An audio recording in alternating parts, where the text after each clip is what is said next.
Hello dears, എളുപ്പത്തിൽ ഉണ്ടാക്കാൻ പറ്റിയ ഒരു ബ്രേക്ക്ഫാസ്റ്റ് സ്നാക്കാണ് ഇന്ന് ഞാൻ നിങ്ങൾക്ക് ഷെയർ ചെയ്യാൻ പോകുന്നത്. വളരെ സോഫ്റ്റും യമ്മിയുമായിട്ടുള്ള ഒരു സ്പോഞ്ചി കിണ്ണത്തപ്പമാണ് ഇന്നുണ്ടാക്കുന്നത്. ഇത് മില്ലറ്റ് പൗഡർ കൊണ്ടാണ് ഉണ്ടാക്കിയിരിക്കുന്നത്. അതുകൊണ്ട് തന്നെ ഇത് വെയിറ്റ് ലോസുകാർക്കും ഡയബറ്റീസുകാർക്കൊക്കെ കഴിക്കാൻ പറ്റും. എത്ര കഴിച്ചാലും മതിയാവില്ല ഈ കിണ്ണത്തപ്പം. അത്രയ്ക്ക് സോഫ്റ്റാണ്, നല്ല യമ്മി ആയിട്ടുള്ള കിണ്ണത്തപ്പമാണ്. അപ്പോൾ മില്ലറ്റ് പൗഡർ കൊണ്ട് ഇത്രയും സോഫ്റ്റും യമ്മിയുമായിട്ടുള്ള ഈ സ്പോഞ്ചി കിണ്ണത്തപ്പം എങ്ങനെ തയ്യാറാക്കാമെന്ന് നമുക്ക് നോക്കാം. കടകളിൽ നിന്ന് വാങ്ങിക്കാൻ കിട്ടുന്ന മില്ലറ്റ് പൗഡറാണ് ഞാൻ എടുത്തിരിക്കുന്നത്. ഇത് സൂപ്പർ മാർക്കറ്റുകളിലും സാധാരണ കടകളിലും കിട്ടും.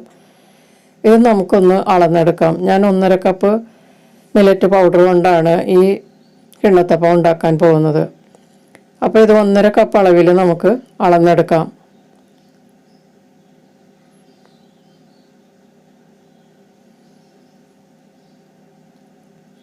അപ്പോൾ 1.5 കപ്പ് അളവിൽ ഞാൻ മില്ലറ്റ് പൗഡർ അളന്നെടുത്തിട്ടുണ്ട്. ഇതൊരു മിക്സിയുടെ ജാറിലേക്ക് ഇട്ട് കൊടുക്കാം.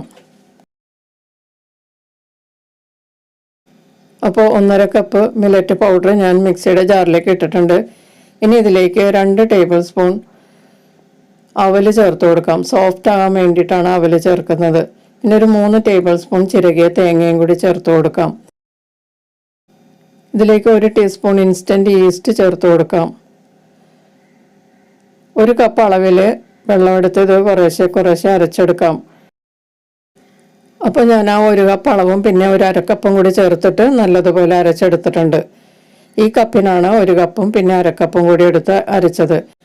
ഇതിലേക്ക് 1/2 ടീസ്പൂൺ വലിയ ജീരകത്തിൻ്റെ പൊടിയും 1/2 ടീസ്പൂൺ ഏലക്കാപ്പൊടിയും ചേർക്കാം. ആവശ്യത്തിനുള്ള ഉപ്പ് ചേർക്കാം. ഇതിലേക്ക് മധുരം ഒന്നും ചേർത്തിട്ടില്ല. അതിന് വേണ്ടിയിട്ട് നമുക്ക് പഞ്ചസാരയോ ശർക്കരയോ ചേർക്കാം. ഞാനിവിടെ 250 ഗ്രാം ശർക്കര ഉരുക്കിയെടുത്തതാണ് ചേർക്കുന്നത്. 1/2 കപ്പ് അളവിൽ വെള്ളത്തിൽ ഉരുക്കിയെടുത്തതാണ്. അത് ഇതിലേക്ക് ചേർത്ത് കൊടുക്കാം. ഇനി ഇതൊന്ന് വീണ്ടും അരച്ചെടുക്കാം. ഇപ്പം ഞാനത് നല്ലതുപോലെ വീണ്ടും ഒന്ന് മിക്സ് ചെയ്തെടുത്തിട്ടുണ്ട്. ഇതിന് നമുക്കൊരു കുഴിവുള്ള പാത്രത്തിലേക്ക് ഒഴിച്ചു കൊടുക്കാം.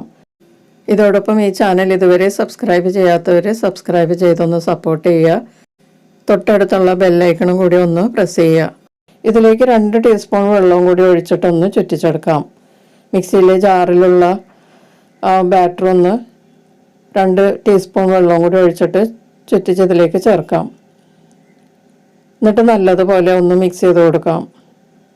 ഇപ്പോൾ ഇത് കറക്റ്റ് കൺസിസ്റ്റൻസിയാണ്. അല്പമൊക്കെ അങ്ങോട്ടും ഇങ്ങോട്ടും കുറഞ്ഞും കൂടിയും പോയാലും കുഴപ്പമൊന്നുമില്ല കേട്ടോ. ഇനി നമുക്കിത് മൂടി വെച്ച് 1 മണിക്കൂർ റെസ്റ്റ് ചെയ്യാൻ വയ്ക്കാം. ഇപ്പോൾ ഒരു 40 മിനിറ്റ് കഴിഞ്ഞിട്ടുണ്ട്. നമുക്കൊന്ന് തുറന്ന് നോക്കാം. 1 മണിക്കൂറൊന്നും വെക്കേണ്ടി വന്നില്ല. അതിന് മുൻപ് തന്നെ ഇത് നന്നായിട്ട് പൊങ്ങിയിട്ടുണ്ട്. ഇനി ഈ ബാറ്റർ ഒഴിച്ച് വയ്ക്കാനുള്ള മോൾഡ് റെഡിയാക്കാം. ഞാനിവിടെ കുറച്ച് കുഴിവുള്ള ഒരു പാത്രമാണ് എടുത്തിരിക്കുന്നത്. ഇതിലേക്ക് ആവശ്യമുള്ള നെയ്യ് ഒഴിച്ചു കൊടുക്കാം. 2 ടീസ്പൂൺ നെയ്യ് ചേർത്തിട്ട് ഒന്ന് എല്ലായിടത്തോട്ടും ബ്രഷ് കൊണ്ട് തേച്ച് കൊടുക്കാം. നെയ്ക്ക് പകരം നിങ്ങൾക്ക് വേണമെങ്കിൽ മറ്റേതെങ്കിലും കുക്കിംഗ് ഓയിൽ ഉപയോഗിച്ചാലും മതി കേട്ടോ. നല്ലതുപോലെ പുരട്ടി എടുത്തതിന് ശേഷം ഈ ബാറ്റർ നമുക്ക് ഇതിലേക്ക് ഒഴിച്ചു കൊടുക്കാം. ഒന്ന് നല്ലതുപോലെ മിക്സ് ചെയ്തിട്ട് ഒഴിക്കുന്നതായിരിക്കും നല്ലത്. അപ്പോൾ അതിൽ എയർ ബബിൾസൊക്കെ കുറച്ചൊക്കെ പോയി കിട്ടും. ഞാൻ ഈ ബാറ്റർ എല്ലാം ഈ മോൾഡിൽ തന്നെയാണ് ഒഴിച്ച് വേവിച്ചെടുക്കാൻ പോകുന്നത്. പിന്നെ കുറച്ച് കട്ടി കുറഞ്ഞ അപ്പമാണ് വേണ്ടതെങ്കിൽ നിങ്ങൾ 2 പാത്രത്തിലാക്കി സ്റ്റീം ചെയ്തെടുക്കുക. ഇനി നമുക്കിത് ആവി വരുന്ന ഒരു സ്റ്റീമറിലേക്ക് വെച്ച് കൊടുക്കാം. ഞാനിവിടെ ഒരു സ്റ്റീമറിൽ വെള്ളം വെച്ച് നല്ലതുപോലെ ആവി വരുന്നുണ്ട്. ഇഡ്ഡലി സ്റ്റാൻഡ് ഉപയോഗിക്കുന്നവരാണെങ്കിൽ അത് ഉപയോഗിച്ചാലും മതി കേട്ടോ. ഇനി നമുക്ക് ഈ മോൾഡ് ഇതിലേക്ക് വെച്ച് കൊടുക്കാം. ഇതിൻ്റെ മുകളിലേക്ക് കുറച്ച് കറുത്ത മുന്തിരി ചേർത്ത് കൊടുക്കാം. കുരുവില്ലാത്ത കറുത്ത മുന്തിരിയാണ് ഞാൻ എടുത്തിരിക്കുന്നത്. നമ്മൾ കേക്കിലൊക്കെ ഉപയോഗിക്കുന്ന മുന്തിരി. ഇത് വേണ്ടാത്തവർക്ക് അവോയ്ഡ് ചെയ്യാം, ഇഷ്ടമല്ലാത്തവർക്ക്. ഇങ്ങനെ ചെയ്താൽ നല്ല ഭംഗിയുമാണ്. കഴിക്കുമ്പോൾ മുന്തിരി ഒന്ന് കടിക്കാൻ കിട്ടുകയും ചെയ്യും. ഇനി മൂടി വെച്ച് 20 മിനിറ്റ് നമുക്ക് മീഡിയം ഹീറ്റിൽ വേവിച്ചെടുക്കാം. ഇപ്പോൾ ഒരു 25 മിനിറ്റ് ആയിട്ടുണ്ട്. നമുക്ക് തുറന്ന് നോക്കാം. ഞാൻ ഈ മോൾഡ് കുറച്ച് കട്ടിയുള്ളതായതുകൊണ്ട് കുറച്ച് കട്ടിയിലുള്ള കിണ്ണത്തപ്പമാണ്. അതുകൊണ്ട് ഞാൻ 20 മിനിറ്റ് കഴിഞ്ഞ് ഒരു 5 മിനിറ്റും കൂടി കൂടുതൽ സമയം വെച്ചിട്ടുണ്ടായിരുന്നു. തണുത്തതിന് ശേഷം നമുക്കിത് കട്ട് ചെയ്ത് നോക്കാം.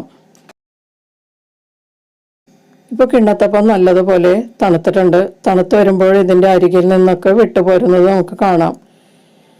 ഇനി ഇത് നമുക്കൊരു പാത്രത്തിലേക്ക് മാറ്റാം. ഇത് നിങ്ങൾക്ക് അറിയില്ലാത്തവരാണെങ്കിൽ വേറൊരു പാത്രത്തിൽ ഇത് കമഴ്ത്തി എടുത്തിട്ട് ഇതിലേക്ക് വയ്ക്കാം. ഞാനിപ്പോൾ ഇത് എൻ്റെ കയ്യിൽ തന്നെയാണ് കമഴ്ത്തി എടുത്തിട്ട് വെക്കാൻ പോകുന്നത്. നല്ല സോഫ്റ്റ് ആയിട്ടുള്ള അപ്പമാണ്. നമുക്ക് കാണുമ്പോൾ തന്നെ അറിയാം. കണ്ടു, വളരെ സോഫ്റ്റാണ്. സ്പോഞ്ച് പോലെ തന്നെയാണ് ഇരിക്കുന്നത്. നമുക്കിതൊന്ന് കട്ട് ചെയ്ത് നോക്കാം. വളരെ സോഫ്റ്റാണ്. കത്തി വെക്കുന്നത് അറിയുന്നേ ഇല്ല. നമ്മൾ കേക്കൊക്കെ ഉണ്ടാക്കിയാൽ ഇത്രയും സോഫ്റ്റായി കിട്ടില്ല. വളരെ സോഫ്റ്റായിട്ടുള്ള ശർക്കര കിണ്ണത്തപ്പമാണ്. ആർക്ക് വേണമെങ്കിലും ഇത് കഴിക്കാം. ഡയബറ്റീസുകാർക്കും വെയിറ്റ് ലോസുകാർക്കൊക്കെ കഴിക്കാം. കഴിച്ചാൽ വായിൽ നിന്ന് ഇറങ്ങുന്നത് അറിയില്ല. വളരെ സോഫ്റ്റായിട്ടുള്ള അപ്പമാണ്. പ്രത്യേകിച്ചും നമ്മളിത് മില്ലറ്റ് പൗഡർ കൊണ്ടാണ് ഉണ്ടാക്കിയിരിക്കുന്നത്. അപ്പോൾ മില്ലറ്റ് കൊണ്ടുള്ള ഈ സ്പോഞ്ചി കിണ്ണത്തപ്പം എല്ലാവരും ഒന്ന് ട്രൈ ചെയ്ത് നോക്കുക. വീഡിയോ ഇഷ്ടപ്പെട്ടാൽ ലൈക്ക് ചെയ്യാൻ മറക്കരുത്. പിന്നെ നിങ്ങളുടെ ഫ്രണ്ട്സിനും റിലേറ്റീവ്സിനൊക്കെ ഷെയർ ചെയ്ത് കൊടുക്കുക. നിങ്ങളുടെ അഭിപ്രായങ്ങളും നിർദ്ദേശങ്ങളും കമൻറ്റ് ബോക്സിൽ രേഖപ്പെടുത്തുക. നമുക്ക് മറ്റൊരു റെസിപ്പിയുമായി വീണ്ടും കാണാം. Thank you.